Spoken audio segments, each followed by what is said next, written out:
Ladies and gentlemen, I'd like to call the order of the Economic Development Committee meeting March 4th, 2026. President are Josh O'Neill, Eric Mankins, Trudy Healy, Tommy Walker, and Butch Gerbrandt. I'm absent of Russ O'Leary. Also present at the meeting is Kelly Sullivan and Melissa Wanamaker. We're going to hand the floor over to the famous Kelly Sullivan. Good evening, everyone. Thank you for having us tonight. I did something a little different this time. We put out a top 10 list every month to our subscribers. It's a little different than our newsletter, and I brought you our top 10 for March. And some of these things you might know about already, but I'll touch on them briefly. And then the star of the show tonight is going to be Melissa Wanamaker. She's going to be talking about the Brownfields program and projects in Butte that she has in the works. So I think you'll be excited to hear what she has to tell us. First, a congratulations to Jeff Riggs and Keith Waring. I know that this purchase of the Old Boys Central building on East Mercury Street came before the Council of Commissioners. These gentlemen also have invested in the Thornton building, the Manual Arts building, the Butte Elks Lodge, and the Broadway Street Baptist Church. And I just think their passion for Butte and investing in Butte and what you can do with a little vision and a little ingenuity with these old buildings is really exciting to see. So we want to give them a congratulations. We're pleased again to announce the award of $110,000 in planning grant funding. I'll be touching on one of these later tonight in my strategic plan presentation. Our housing coordinator, Brennan Hammer, traveled to Chicago for the NeighborWorks Training Institute event.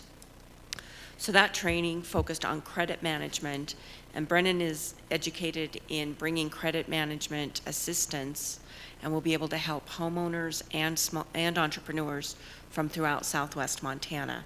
And he's only been back for about a week. He's already had quite a bit of interest in that.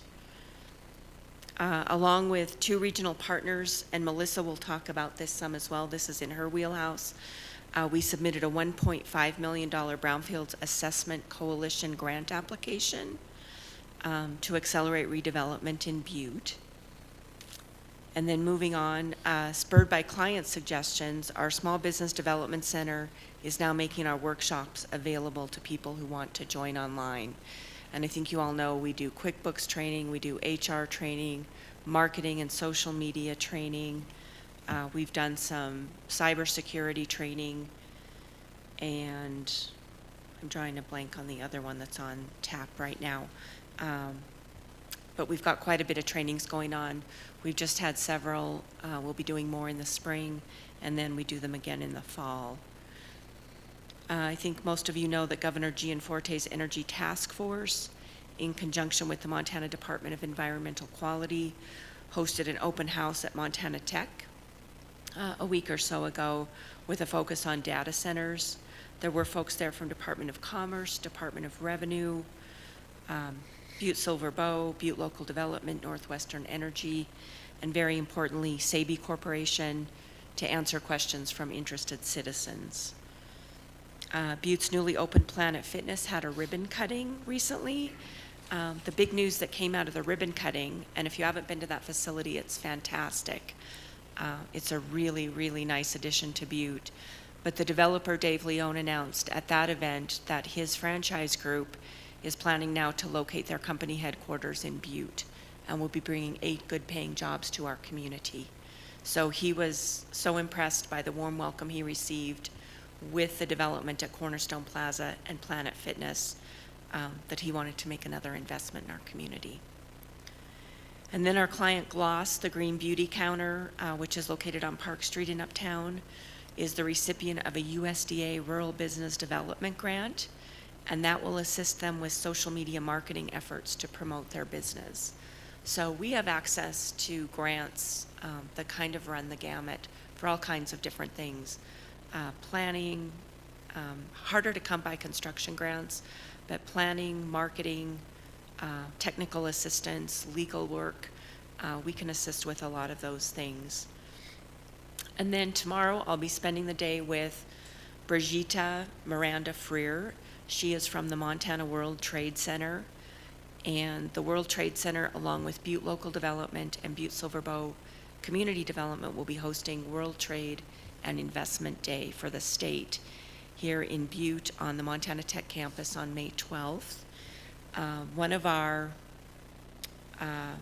guests at that event will be Franklin Delano Roosevelt's grandson, Delano Roosevelt, and he's going to be talking about economic development and foreign trade investment in our community.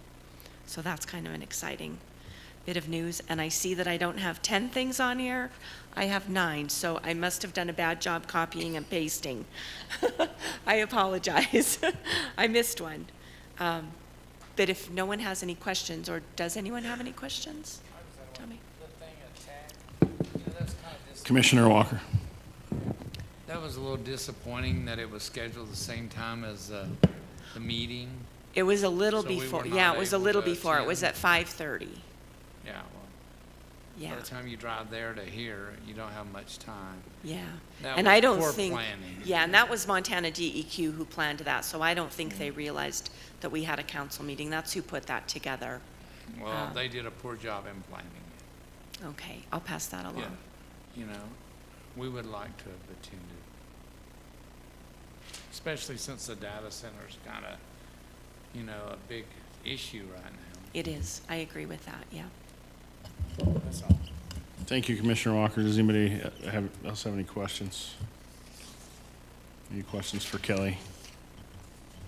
And one thing about that, was poor planning on there but hopefully some citizens were able to go up there and get the correct, or I don't know if they're correct, but get questions answered that we can't answer anyways. So we're going to have many meetings, I'm sure, and Thank hopefully you. they're going to be coming here soon. So Commissioner O'Neill, I I understand do your think frustration.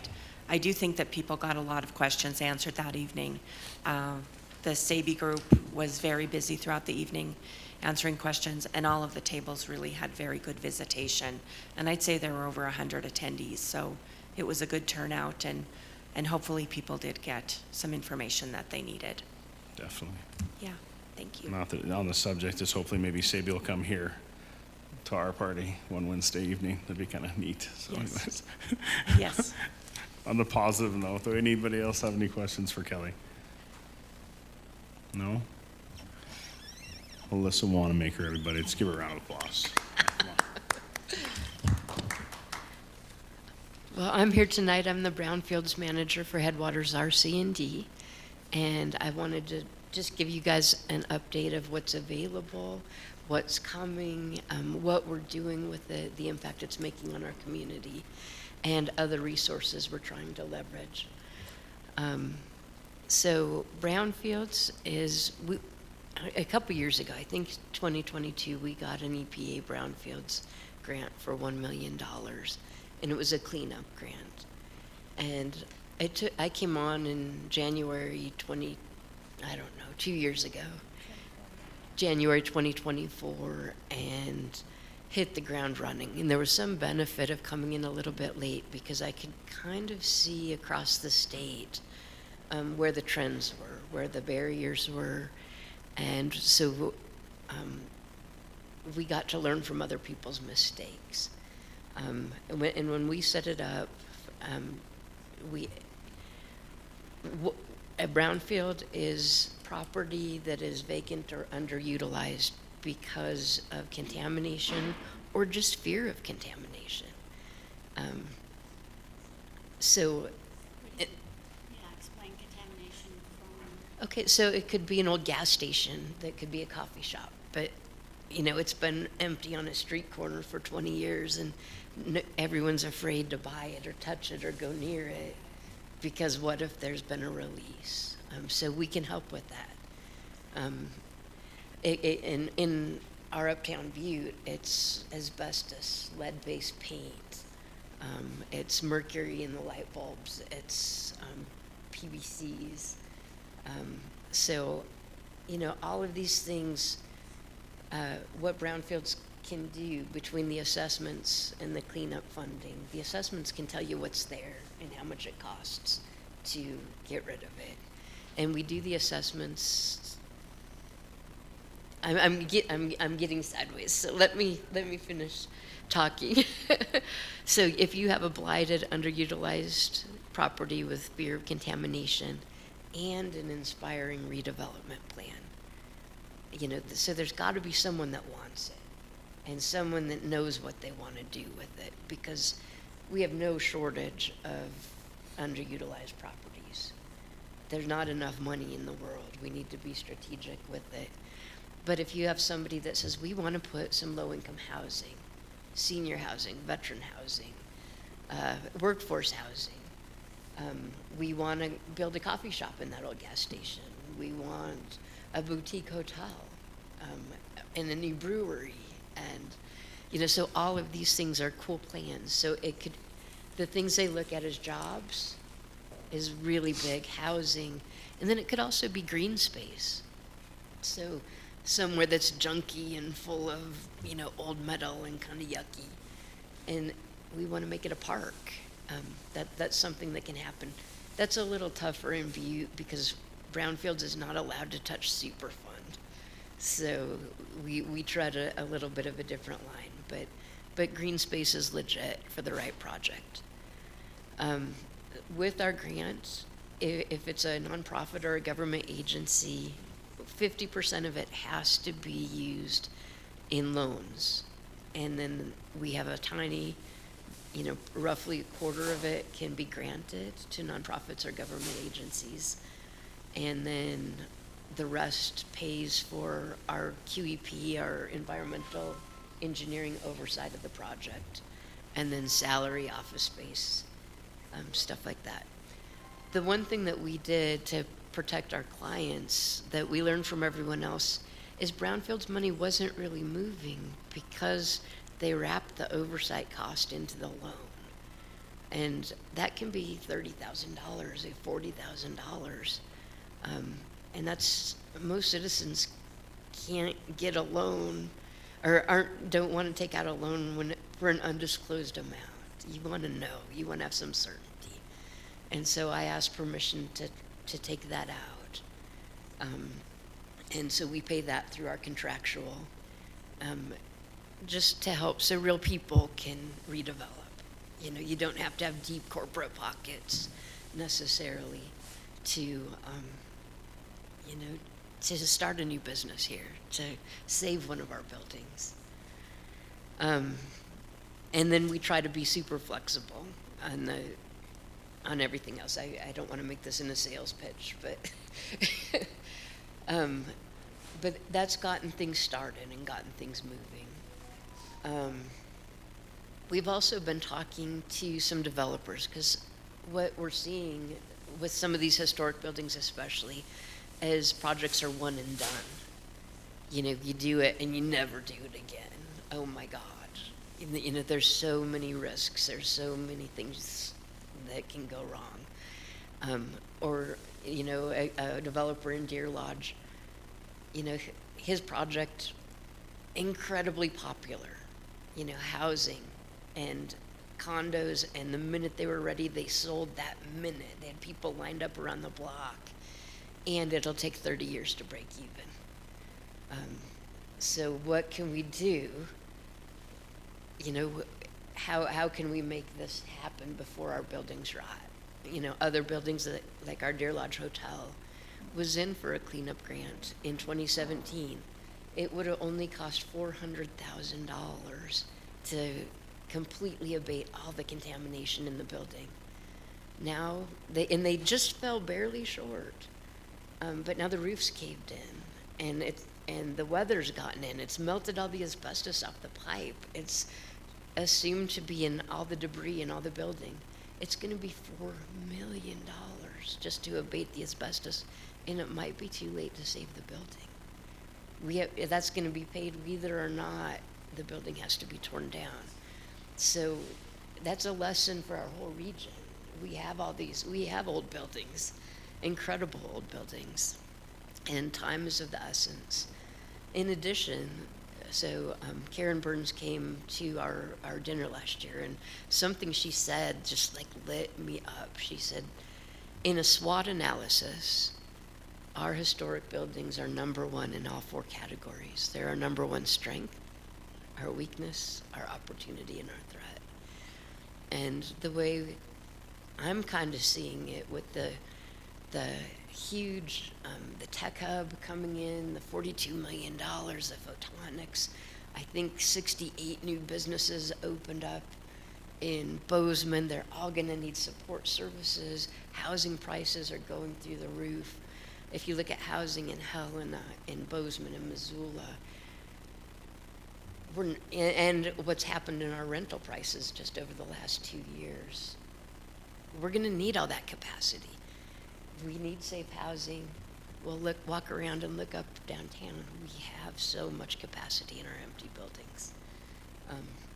So those are some things on the side with brownfields that we're trying to make our case for more funding.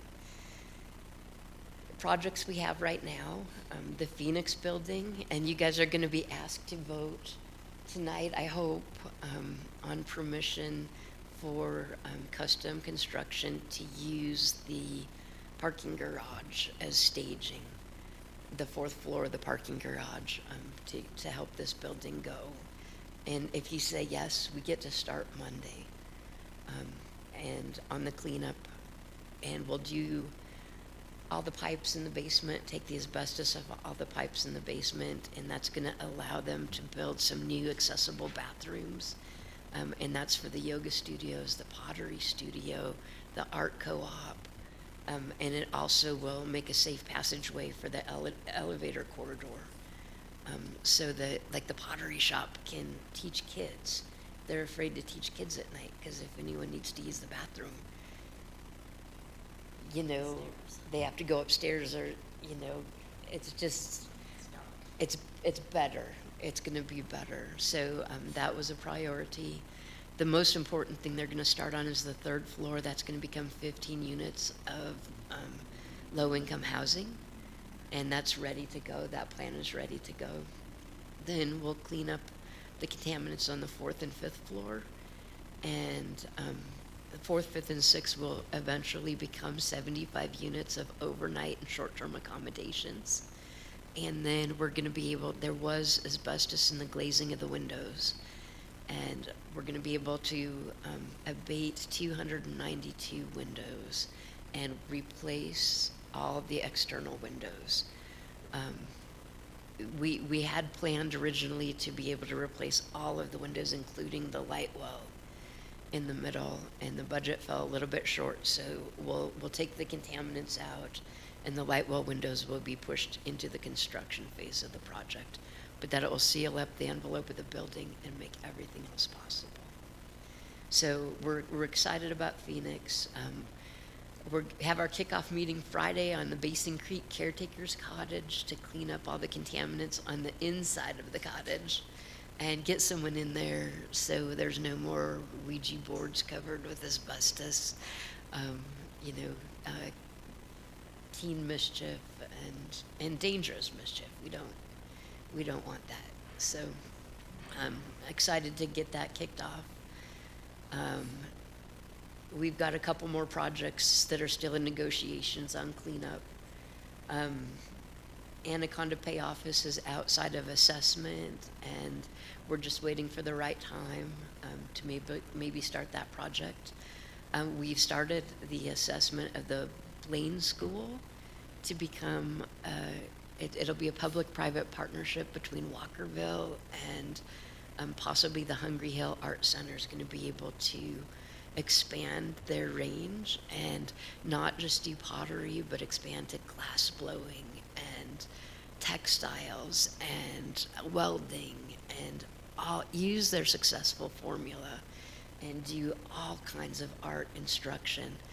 And at the same time, Walkerville will have access to the gym for wedding receptions, possibly put in a nice kitchen, commercial kitchen, so people that want to do Saturday markets can rent the kitchen, or if you want to do a pasty fundraiser, for a nonprofit. And they've talked about, we talked about maybe making space for the roller derby girls and bike polo. those guys have called like, how can we help? Can we get involved? And so maybe or maybe not pickleball. We'll see. But we're kind of excited about the Blaine School. I've got a couple more in the assessment pipeline. Salvation Army building is in the assessment pipeline, and probably a couple more it's too early to talk about. And then some funding. So I put in for a $1.5 million assessment grant, a coalition assessment grant, working with Karen's group and a couple other places in the region. We learned at the last Brownfields workshop, the last two conferences, they've brought in some kind of cool models. And the first one was called West Virginia's Bad Buildings Model. So bad was brownfields, abandoned, dilapidated. And so we've used that model out in the region to, kind of the idea behind it is if your downtown has more gaps than teeth in its smile, what do you do? So we've kind of brought that in. And then we've brought in this interim ownership stewardship model. What are some ways to de-risk these projects, especially in our uptown? And that's the one, Karen's group was already working on it. And when I came back really excited, they're like, let's all put our heads together. And so I put in for the 1.5 million. The cool thing about it is 30% of it gets to go to planning. So not just environmental assessments, phase 1 and 2, and cost estimates. That's a fairly traditional brownfields assessment grant. But it could also be the architecture reports and the structural engineering reports. So the PAR, structural engineering, feasibility studies. So a little extra tools that can be pretty expensive but can help de-risk and move some of these forward. In addition to that, by March 16th, I have to have a grant together that is our supplemental to refill our RLF. Right now we have $278,000 left in grant funding, or in loan funding, and a little bit more than that in grant funding. This will allow me to go for at least $400,000, and if everything lines up perfectly in the next 10 days, I can go for $800,000 more, which is what I would like to do, because the projects that we're looking at are pretty expensive. And it's more grant money, it's more very, very low interest loan money. So for that to happen, part of that is going to be in front of you guys as well, to approve the grant we gave to Basin Creek to get that started. Because the rule that we just learned about is if we roll $20,000 from one project into another before we turn in the grant, we're eligible for the $800,000.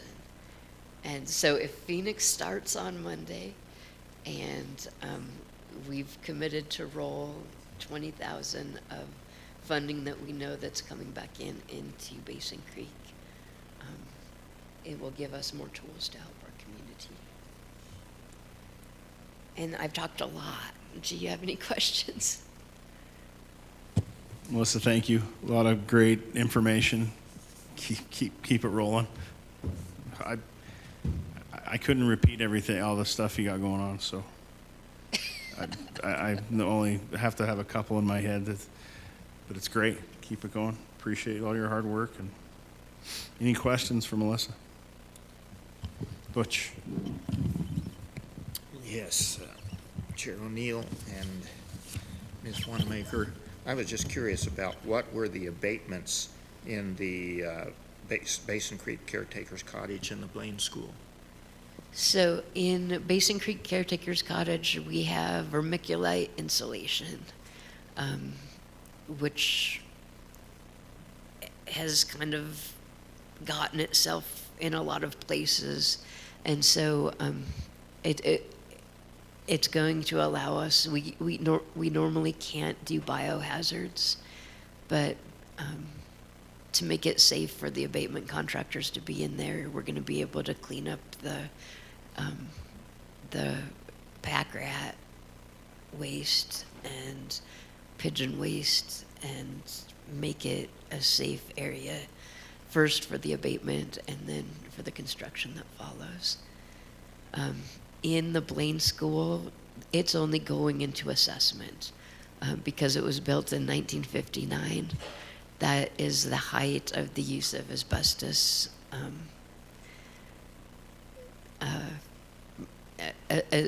The official term is asbestos-containing materials. So we're assuming there could have asbestos in the mastic that holds the tiles down, maybe in the tiles, possibly in the windows. We know that there's lead-based paint, a little bit of lead-based paint. We're going to check the roof. I don't know if you guys know, the whole roof peeled off in that last windstorm. And so it's going to need a new roof. That building, it's like somebody took a California building and plopped it on a hill in Montana. It has single ply windows. There's no insulation in the ceiling. I just can't imagine. Those kids must have been freezing in that school. And